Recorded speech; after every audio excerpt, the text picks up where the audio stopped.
Meus irmãos, boa noite a todos. Eu desejo que a paz seja convosco e que haja paz na sua casa. Quero ler com os irmãos, na verdade, reler a carta de Paulo aos Gálatas, capítulo de número 6, versículos de número 1 e 2. Carta de Paulo aos Gálatas, capítulo de número 6, versículos de número 1 e 2. Quero ser grato a Deus pela oportunidade de estar aqui com os irmãos. Deus abençoe a igreja na pessoa do pastor, da casa. Abençoe o departamento na liderança de Bruno. Que a boa mão de Deus seja sobre todos e se sintam abençoados em nome de Jesus. Gálatas capítulo de número 6, versículos de número 1 e versículo de número 2. Amém?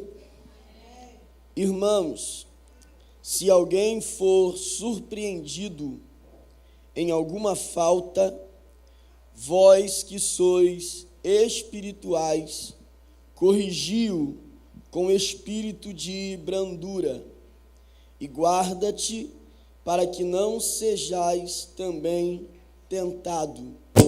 Levai as cargas uns dos outros, e assim cumprireis a lei de Cristo. Podeis assentar.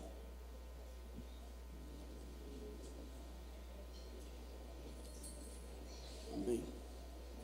A carta de Paulo aos Gálatas é uma carta de defesa, a princípio, de defesa do seu ministério ou da sua missão apostólica, como o que ele chama de o Evangelho dos Gentios ou o ministério da incircuncisão, e também uma defesa da suficiência de Cristo. Quando nós olhamos para a carta dos Gálatas, nós vamos perceber Paulo convidando a igreja a não se permitir começar no espírito e terminar na carne.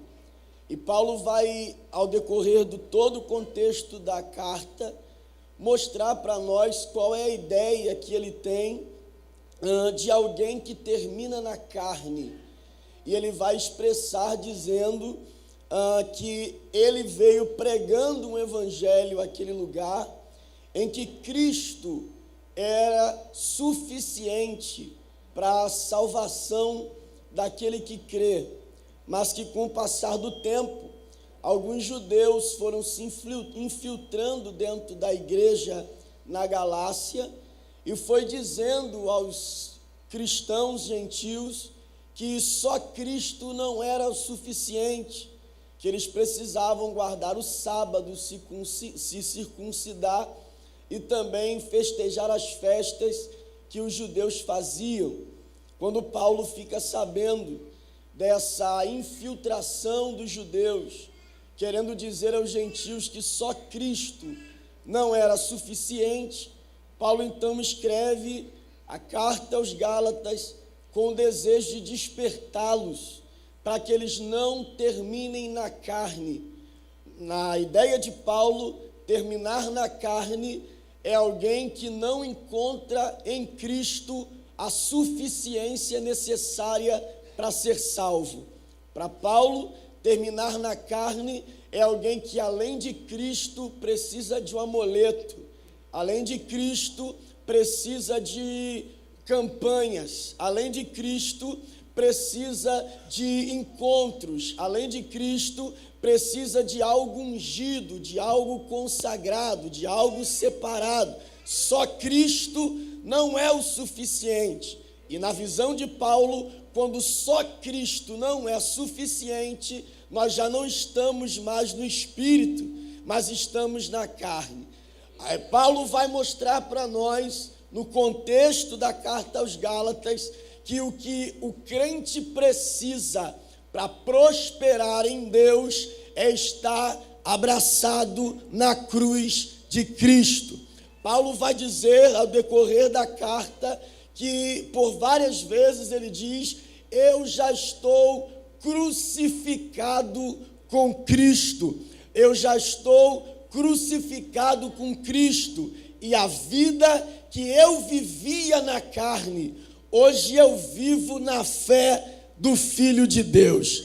Paulo está garantindo que o que ele precisa para ser próspero, para ser salvo, para ser alcançado pela graça de Deus, é abraçar a cruz de Cristo. Paulo está pregando aos Gálatas, ou repregando, como ele mesmo diz, repregando aos Gálatas que tudo que a igreja precisa é ser alguém que abrace a cruz de Cristo. Na ideia de Paulo, qualquer coisa que arranque Cristo do centro, que arranque a suficiência de Cristo, é viver na carne. Paulo vai explicar aos Gálatas a necessidade de uma vida de cruz. Se você ler o capítulo de número 2, por exemplo, ele vai dizer que se eu não viver uma vida de cruz, eu anulo a graça, que a graça só existe por causa da cruz. A graça não existe por causa de nada mais que não seja a cruz de Cristo. Então, se eu não abraço a cruz, eu também não conheço a graça, porque a graça não me deixa à vontade. A graça me prende na vontade de Deus através da cruz de Cristo. Ele vai ensinar que é impossível alguém desfrutar da graça se esse alguém não abraçar a cruz de Cristo. E que esse alguém, não abraçando a cruz de Cristo, é Paulo que diz, esse alguém passa a viver um outro evangelho. E esse outro evangelho, Paulo diz que é anátema, que é maldito. Então, tudo o que tira Cristo do centro, tudo o que arranca a suficiência de Cristo, não é um evangelho bíblico. O evangelho bíblico é Cristo no centro, é Cristo sendo suficiente para a salvação de todo aquele que crê. Eu preciso abraçar a cruz de Cristo, porque através da cruz de Cristo eu tenho salvação para minha alma. Nenhum outro amuleto, nenhum outro lugar, nenhum outro símbolo, nenhuma outra pessoa pode ocupar ou arrancar de Cristo a sua suficiência. Cristo não precisa de boleta, Cristo não precisa de ajuda, Cristo não precisa de sócio, até porque no mundo espiritual Deus não trabalha com sociedade. No mundo espiritual Deus não trabalha com sociedade. Quem trabalha com sociedade no mundo espiritual é o diabo. Deus não, porque o espaço que o homem tem não cabe, ou não é para caber, nada mais que não seja Cristo. Vou tentar lhe explicar. O próprio Paulo, ao escrever aos Coríntios, ele vai dizer: que sociedade há entre Cristo e Belial? Que sociedade há entre luz e trevas? Que sociedade há entre o fiel e o infiel? Jesus deixa muito claro, através do apóstolo, que no mundo espiritual Deus não trabalha com sociedade. Quem trabalha com sócios é o diabo.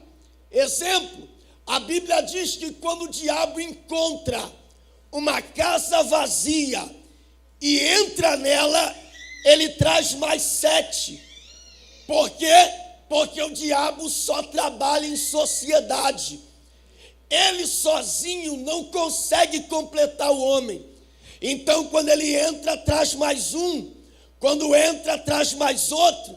E quanto mais o diabo traz demônios, mais demônios cabem no homem.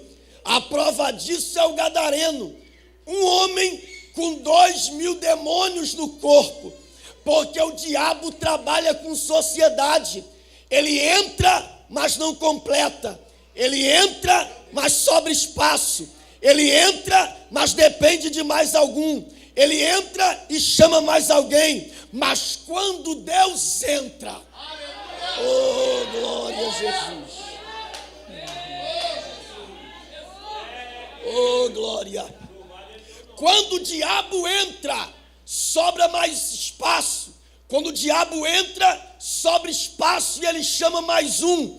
Mas quando Deus entra, não há espaço para mais ninguém. Cristo é suficiente. Nenhuma rosa, nenhuma toalha, nenhum frasco de óleo, nenhum azeite enterrado no monte, nenhuma volta pelo quarteirão, ele pode tirar de Cristo a suficiência do Evangelho. Evangelho não trabalha com amuleto. Evangelho não trabalha com sorte. Evangelho não trabalha com mágica.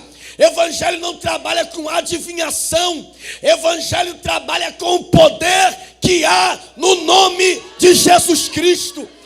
Ele disse: o que forem fazer, faça no meu nome. Por quê? Porque sem ele nada pode ser feito. O próprio Jesus Cristo disse: sem mim nada podeis fazer, porque sem ele nada. Agora Paulo escreve aos Filipenses dizendo: com ele tudo posso naquele que me fortalece. Sem ele nada, mas com ele tudo, porque Cristo é a suficiência do Evangelho. Oh, glória a Deus. Existe uma frase correndo por aí, que talvez seja uma das mais corretas, que está sendo proclamada, que alguém que entrou na igreja e saiu por causa de pessoas, é porque nunca entrou ali por causa de Cristo. Porque Cristo é a suficiência do Evangelho. Cristo é o que eu preciso. Eu não venho encontrar simpatia na igreja, eu venho encontrar salvação em Cristo. Eu não venho encontrar nada mais na igreja que não seja salvação na pessoa de Jesus Cristo. E uma vez que eu encontro com o Pai, eu já não me preocupo com o irmão que não gosta de mim. Uma vez que eu encontro com o Pai, eu já não me preocupo com quem não me dá atenção, porque a Bíblia diz que quando o filho pródigo decide voltar, ele não diz: vou voltar para a casa do meu irmão, ele diz: vou voltar para a casa do meu Pai. E quando ele entra lá, o irmão não quer participar da festa, e nem por isso deixa de ter festa, nem por isso deixa de ser salvo, nem por isso deixa de ser abraçado, porque por mais que irmãos não gostem de nós, a casa ainda é do meu Pai, e isso é suficiente. Oh, glória a Deus. Cristo é suficiente. Não se permita ser iludido. Não se permita ser iludido. Não se permita ser trapaceado. O nome que exalta, o nome que abençoa, o nome que engrandece, o nome que prospera, o nome que salva, o nome que cura, o nome que liberta, o nome que batiza, não está no cartaz, mas é o nome sobre todo nome, que é o nome poderoso de Jesus Cristo. Cristo é suficiente, e quem o conhece não o despreza. Quem o conhece não o abandona. Quem o conhece não o deixa, porque não há outro nome dado embaixo do céu, pelo qual podemos ser salvos, senão o nome de Jesus. João diz que ele é o caminho, a verdade e a vida, e ninguém vem ao Pai se não for por ele.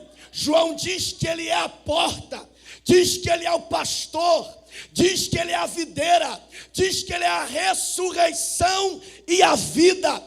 Paulo diz que ele é o único mediador entre Deus e os homens. E o mesmo Paulo escreve aos Colossenses dizendo que ele é a imagem do Deus invisível. É Deus entre os homens para salvar os homens e mostrar para os homens que há jeito para os homens, porque Cristo se fez homens para salvar homens. Oh, glória a Deus! Cristo é suficiente. Essa é a pregação de Paulo no livro, na carta aos Gálatas. E Paulo também vai defender, além da sua missão apostólica e da suficiência de Cristo, ele vai falar sobre a vida cristã. E ele vai mencionar algumas coisas. Eu vou citar duas e destacar uma, para não ser longo. Paulo vai dizer no capítulo de número 5 e também no capítulo de número 6, Paulo vai falar sobre algumas coisas que nós devemos aplicar na nossa vida cristã, a respeito de espiritualidade. Se você ler o capítulo de número 5 e o capítulo de número 6, você vai perceber Paulo destacando o que é uma vida espiritual. Paulo vai destacar o que é uma vida espiritual. E ele diz no versículo de número 16: se andai no Espírito, jamais satisfareis a concupiscência da carne. Paulo está dizendo que uma vida espiritual é uma vida onde a carne morre de fome.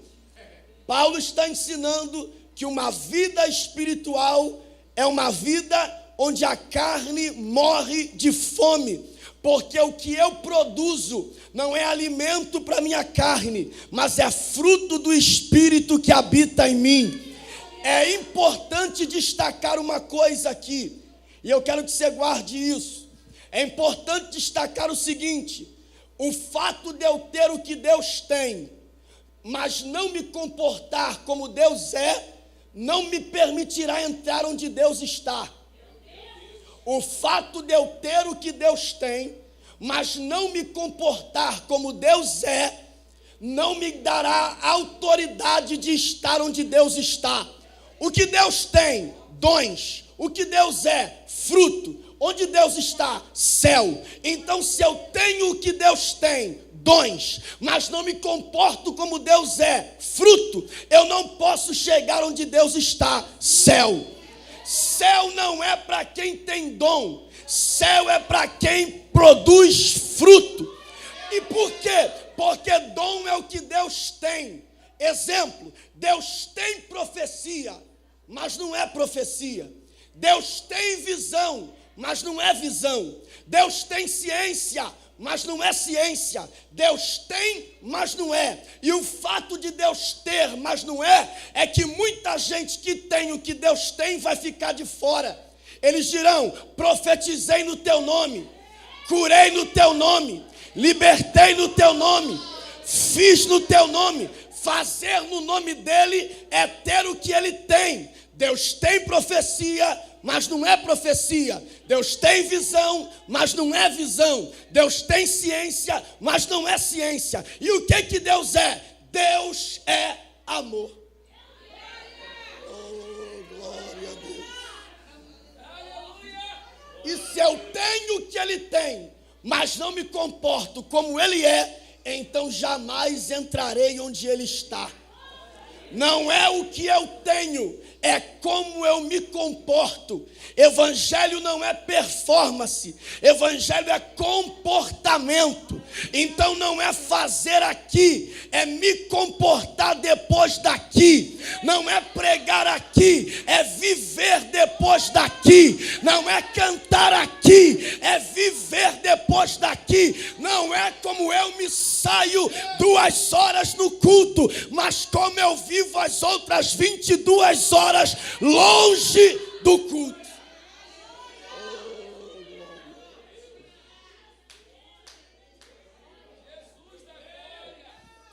Preste atenção no que eu vou lhe dizer.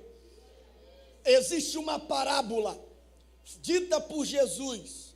Existe uma parábola dita por Jesus em Mateus capítulo 13, a partir do verso 47. É a parábola da grande rede. Parábola da grande rede. Resumindo, a parábola diz que um homem tem uma rede. Esse homem vai no mar, pega toda a quantidade de peixe, traz para a praia, e na praia ele seleciona quem vai para o cesto. Então nós temos 3 cenários. Quantos cenários? 3. Quantos cenários? 3. Mar, praia e cesto. Vamos lá? Mar, praia e cesto. De novo para você guardar. Mar, praia e cesto. São 3 cenários: mar, praia e cesto. A Bíblia diz que o homem pega a rede e vai no mar. O que é rede? Evangelho. O que é mar? Mundo. O que é praia? Igreja. O que é cesto? Céu. A Bíblia diz que a rede vai no mar, mundo, e não escolhe o tipo de peixe que entra. Ele traz todo tipo de peixe para a praia. Só que o fato de ter saído do mar para a praia não me garante o cesto. A seleção não é de fora para dentro, é de quem entrou para cima. O fato de eu vir de fora para dentro não me garante que eu vou para cima. Os peixes vêm do mar para a praia, mas é na praia que o peixe é selecionado para ir para o cesto. Então não basta vir de fora para dentro, tem que viver aqui dentro, crendo que Ele é suficiente. Eu preciso viver em amor. Oh, glória a Deus. Em amor. Em amor. E aí Paulo, no capítulo 5, ele vai dizer: quer cumprir a lei? Ame teu próximo. Oh, glória a Jesus. Quer cumprir a lei? Ame o teu próximo.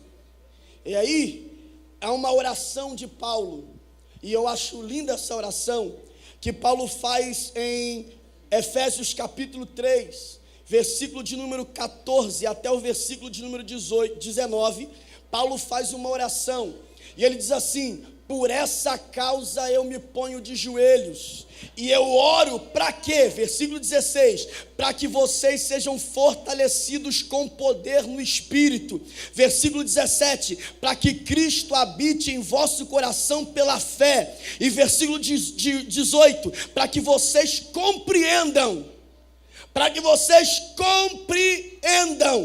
a largura, o comprimento, a altura e a profundidade do amor de Deus. Paulo diz: eu oro para que vocês sejam cheios do Espírito. Eu oro para que Cristo habite em vós pela fé. E eu oro para que vocês compreendam qual seja a altura, a largura, o comprimento e a profundidade do amor de Deus que está em Cristo Jesus. Isso aqui é maravilhoso, porque por mais que João tenha escrito que Deus amou o mundo de tal maneira, e a expressão tal ali é que não pode ser medido, ou seja, o amor de Deus é incomensurável, não pode ser medido, mas Paulo diz: ele é alto, largo, profundo e comprido. Ele é alto, largo, profundo e comprido. E isso é maravilhoso, porque quando Paulo cita essas coisas, essas medidas do amor de Deus, embora ele não determine a altura, nem a largura, nem o comprimento e muito menos a profundidade, ele diz: o amor de Deus é alto, O amor de Deus é largo, o amor de Deus é profundo e o amor de Deus é comprido. Quando eu leio isso, eu fiquei pensando, qual é a figura que Paulo quer montar? Quem está me ouvindo, diga amém. E agora eu peço que você só não me ouça, mas me olhe. Quando Paulo diz isso, eu fiquei imaginando qual é a figura que Paulo queria montar, quando ele diz que o amor de Deus é alto, largo, profundo e comprido. E aí eu fiquei pensando, peraí, o amor de Deus é alto, é largo e é profundo. Te lembra alguma coisa? Oh, glória a Jesus.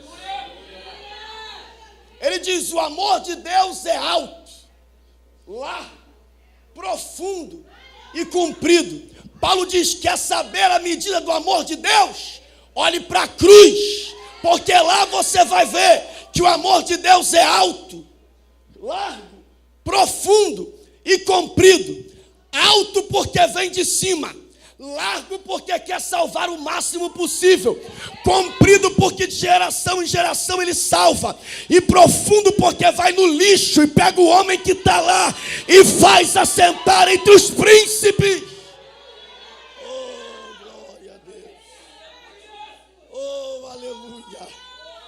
Oh, aleluia. Oh, aleluia.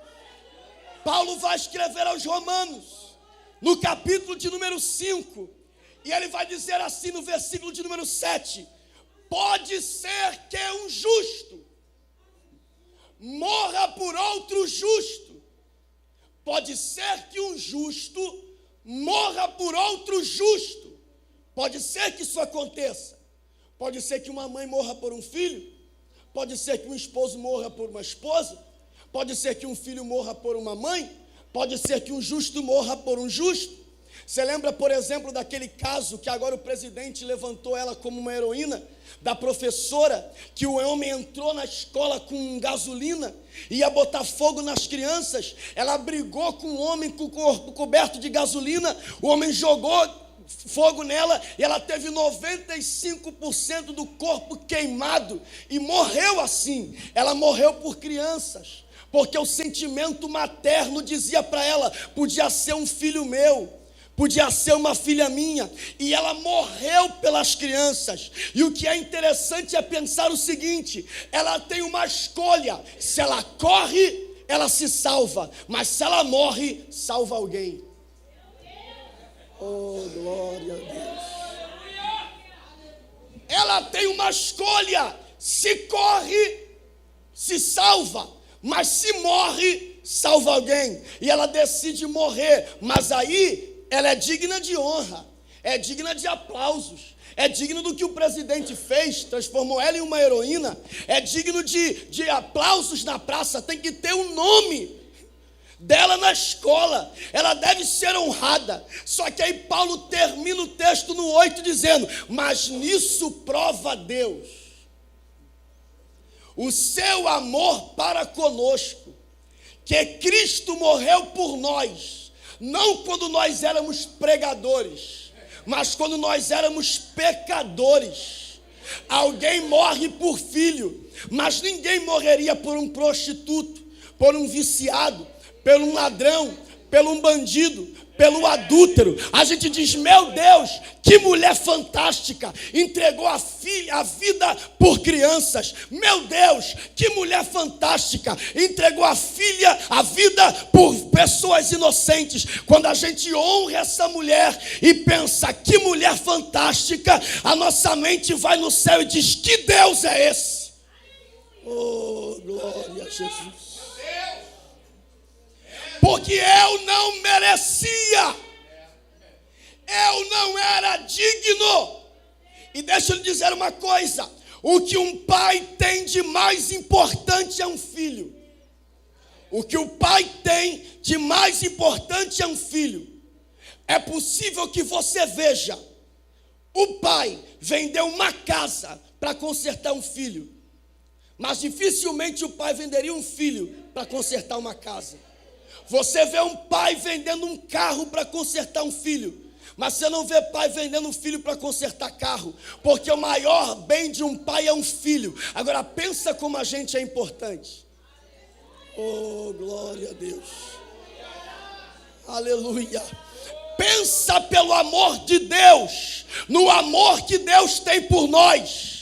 Eu não daria o meu filho para consertar uma casa, eu não daria o meu filho para consertar um carro, mas Deus entregou o dele para consertar você. Deus entregou o dele para consertar a mim. Aí olha o que diz Isaías, no capítulo 59, Isaías diz: o nosso Deus não tem o ouvido agravado, não é surdo, para que não possa ouvir, e nem está de braço cruzado, para que não possa salvar, mas os nossos pecados fazem divisão entre nós e o nosso Deus. Isso aqui é uma profecia, mas além de uma profecia, é uma hipérbole. E o que é uma hipérbole? É um exagero para mostrar a situação que se estava.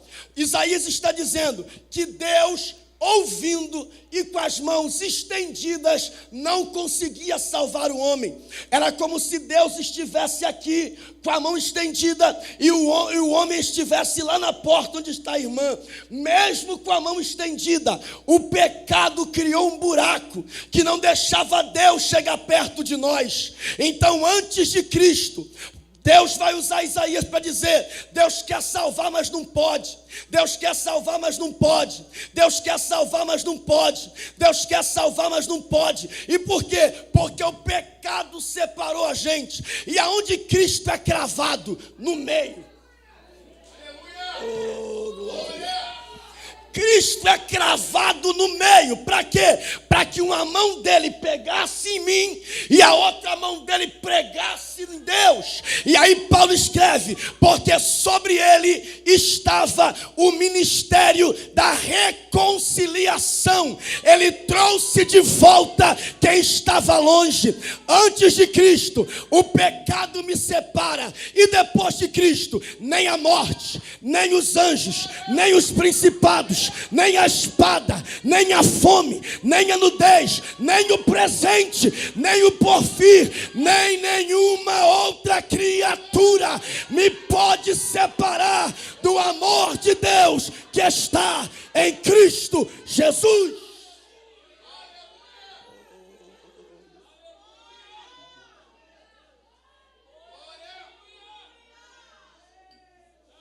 Só para o teu irmão não dormir, pegue a mão dele, por favor, para ele não dormir. Diga para ele: rapaz, você é amado demais. Você é amada demais. Você deveria estar dando glória a Deus, porque você é amado demais. Você não queria, o teu sonho de princesa não é que alguém morresse de amor por você. Ele morreu, aleluia. O teu sonho não é que alguém morresse de amor por você. Ele morreu, mas ao terceiro dia ressuscitou para mostrar que ama eternamente.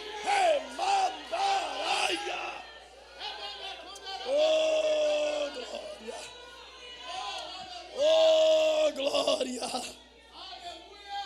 Aleluia. Aleluia. João é o livro do amor. João é o evangelho do amor. E eu começo a encerrar. João é o evangelho do amor. João, o evangelho do amor. João é o evangelho do amor. É em João que você encontra a expressão: ele amou de tal maneira. É em João que você encontra a expressão: ele amou até o fim. É em João que você encontra a expressão: não existe amor maior. Oh, glória a Jesus. É o evangelho do amor. E quando você vai estudar o evangelho de João, você encontra algumas coisas interessantes. Primeiro, do 1 ao 13. Do 1 ao 13. Do 1 ao 13, Deus mostra amor. Do 1 ao 13, Deus mostra amor. Do 14 ao 17, ele ensina a amar. Do 18 ao 20, ele prova o seu amor. Mas no 21 ele pergunta: Pedro,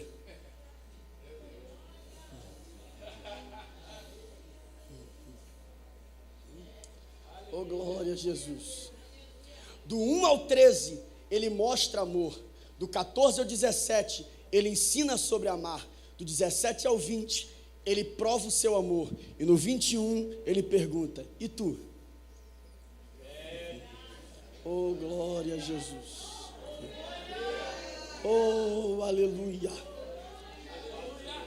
Você não encontra nos evangelhos. Você não encontra nos evangelhos Jesus dizendo: eu te amo. Precisa? Mas você encontra ele perguntando: e tu? Oh, glória a Jesus. Oh, glória. Ele não precisa me provar nada, mas eu preciso provar para ele. Porque João diz: não ame por palavras, mas ame por atitudes. Ele está dizendo: eu te ensinei sobre amor, te mostrei amor e te provei amor. E tu vai fazer o que com esse amor todo? Aí Pedro diz: tu sabe que eu te amo. Aleluia. Do 1 ao 13 ele mostra amor. Do 14 ao 17 ele ensina a amar. Do 18 ao 20 ele prova amor. E no 21 ele espera ser correspondido. Oh, glória a Jesus. Aleluia. E quando Pedro diz assim: tu sabes que eu te amo, aí Jesus diz: então cuida de gente. Oh, glória a Jesus. Apacenta as minhas ovelhas, porque a única forma de mostrar que eu amo a Deus é cuidando do próximo. Tu me amas? Ama, mas não fala com o irmão, ama nada.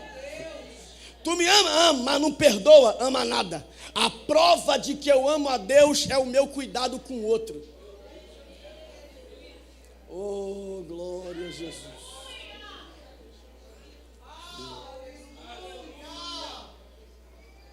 Olha o que Paulo diz no capítulo 6 de Gálatas, para você concluir.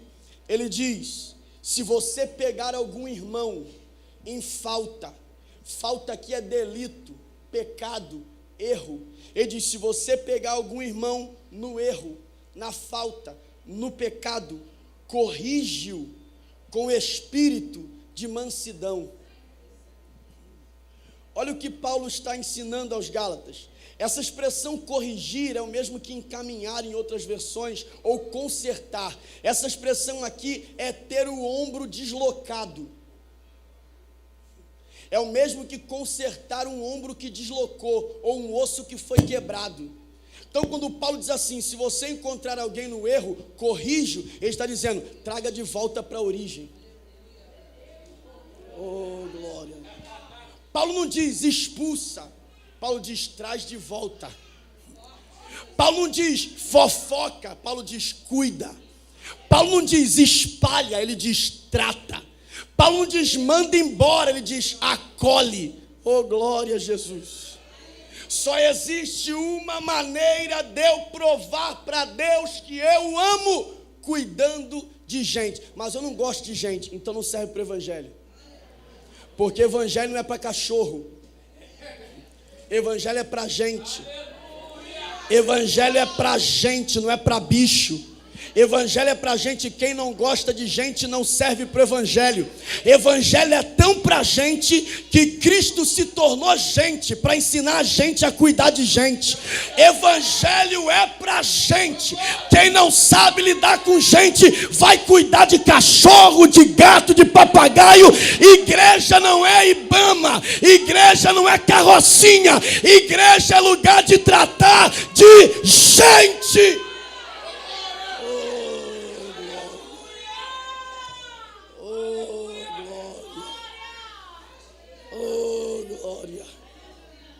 João está ensinando: ser amado. Você foi amado? Então ame. Você foi amado? Então ame na mesma proporção que você foi amado. Por quê? Porque céu não é lugar para quem Deus ama. Céu não é lugar para quem Deus ama.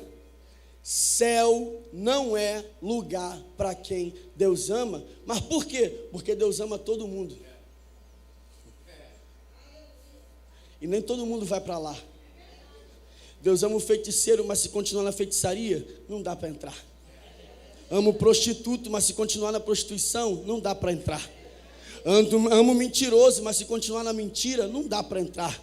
Ama o traficante, mas se continuar no tráfico, não dá para entrar. Então, se o céu não é para quem Deus ama, para quem é o céu? O céu é recompensa para quem ama a Deus. Não entra no céu quem Deus ama, entra no céu quem decidiu corresponder ao amor que foi amado. Irmão, quando você começa a entender que evangelho se resume em cuidar de gente, você vai começar a receber vários outros rótulos: bobo, trouxa, otário, vacilão, mané. Os outros te pisam e tu faz isso, você é um bobo. Os outros te pisam e você faz isso, você é um trouxa. Se o outro te pisa e te faz isso, você é um otário. Porque o evangelho de hoje é: faça tudo, mas não mexe comigo. Porque eu sou crente, mas não sou bobo. Então, se tu não é bobo, nem crente tu é. Porque às vezes crentes têm que se fazer de bobo para continuar crente. Porque o próprio Salomão vai ensinar que é melhor um cachorro vivo do que um leão morto. Tem hora que a gente tem que ficar no prejuízo para ser salvo. Tem hora que a gente tem que calar a boca para não perder a razão. Tem hora que a gente tem que se fazer desentendido para que a graça não saia de sobre nós. Alguém vai dizer: tu é trouxa, tu é bobo, tu é esquisito, tu é fanático, tu é louco, mas o céu vai dizer: tu é salvo, tu é crente, tu é daqui. Eu preciso cuidar de gente.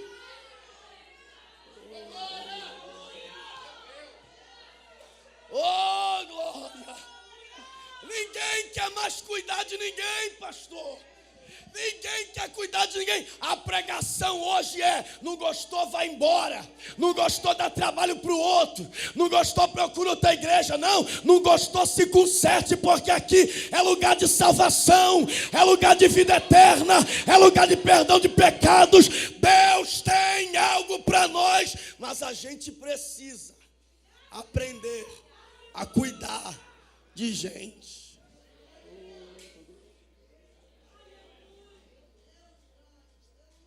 O meu nível de espiritualidade não é medida por quantas profecias eu entrego em um culto, mas medida pela minha capacidade de viver em comunhão com quem pensa diferente de mim.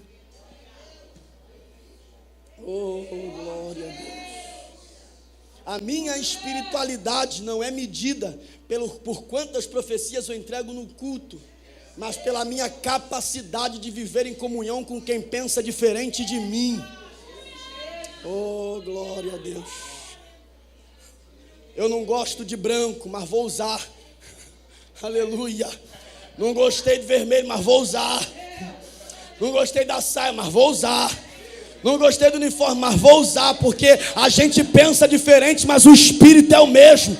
E se é para a glória de Deus, a gente entra no querer de Deus, mesmo não sendo a nossa vontade. Mas a gente olha para a nossa carne e diz: tu não me vence mais, porque agora eu tenho um Senhor e eu sei para onde eu vou. Para você ter noção, o que a gente ouve hoje é um evangelho que Jesus nunca pregaria. O evangelho que a gente ouve hoje é um evangelho que Jesus nunca pregaria. Sabe qual é o evangelho de hoje? Pega na mão do teu irmão e diga para ele: cuidado com quem senta do teu lado. Pega na mão do teu irmão e diga para ele: cuidado com quem vai na tua casa. Pega na mão do teu irmão e diga para ele: cuidado que estão de olho no que é teu. Pega na mão do teu irmão. Aí tu chega na igreja assustado. Todo mundo quer minha mulher, todo mundo quer meu carro, todo mundo quer minha casa, todo mundo quer meu cargo. Você fica assustado. Jesus nunca pregaria esse evangelho, não. Por quê? Porque ele viveu a vida toda com um traidor, mas nunca pregou sobre traição. Ele viveu a vida toda com Judas, mas nunca disse assim: Pedro, pega na mão de João e diz: cuidado com Judas. Jesus nunca pregou isso. E por que nunca pregou? Porque ele não veio perder tempo jogar piada. Ele veio pregar amor. Ele veio pregar misericórdia. Ele veio pregar perdão. Porque se o traidor não se converte ouvindo sobre amor, ele se enforca sozinho. Mas a nossa consciência fica tranquila por ter feito tudo o que pode fazer para pelo menos salvar alguns.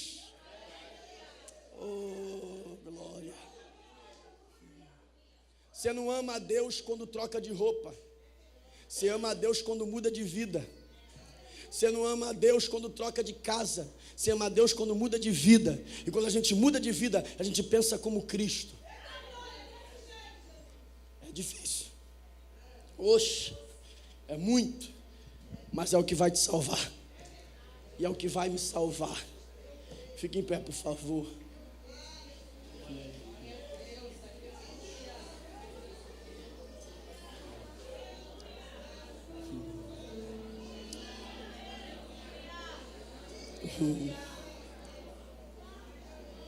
Você pode pegar a mão de alguém, por gentileza, e fechar os teus olhos. Oremahasurama. Pode pegar a mão de alguém e fechar os teus olhos. A Bíblia me garante. Pegue a mão de alguém, por favor, e feche os teus olhos. A Bíblia me garante que um dos símbolos do amor é o fogo. A Bíblia me garante que um dos símbolos do amor é o fogo. Salomão em Cantares diz: as muitas águas não podem apagá-lo. Jesus em Mateus 24 diz: por multiplicação da iniquidade o amor se esfria. O mundo está gelado, falta amor. O mundo está gelado, falta amor. O mundo está gelado, falta amor. E uma igreja fria não é uma igreja que não pula. Uma igreja fria é uma igreja que não ama. Oh, glória a Jesus. A igreja fria é uma igreja que perdeu o amor pelo próximo.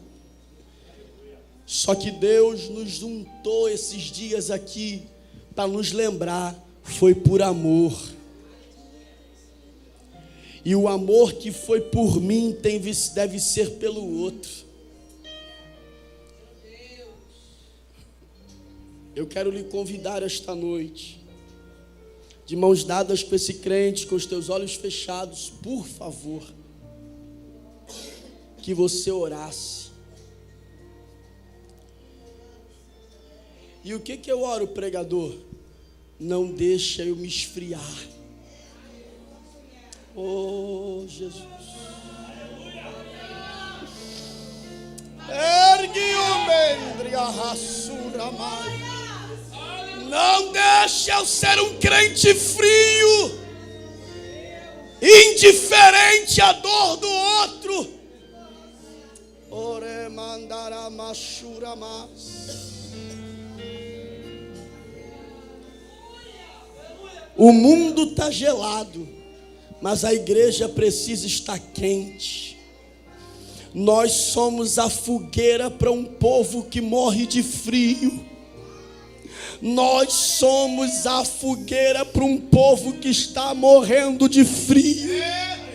Nós somos a fogueira para um povo que está morrendo de frio. E o que eu oro, pregador? Ora a oração que Deus mandou Éfeso orar. E qual era a oração? Lembra-te da onde tu caíste e volta. Volta às primeiras obras, ao primeiro amor.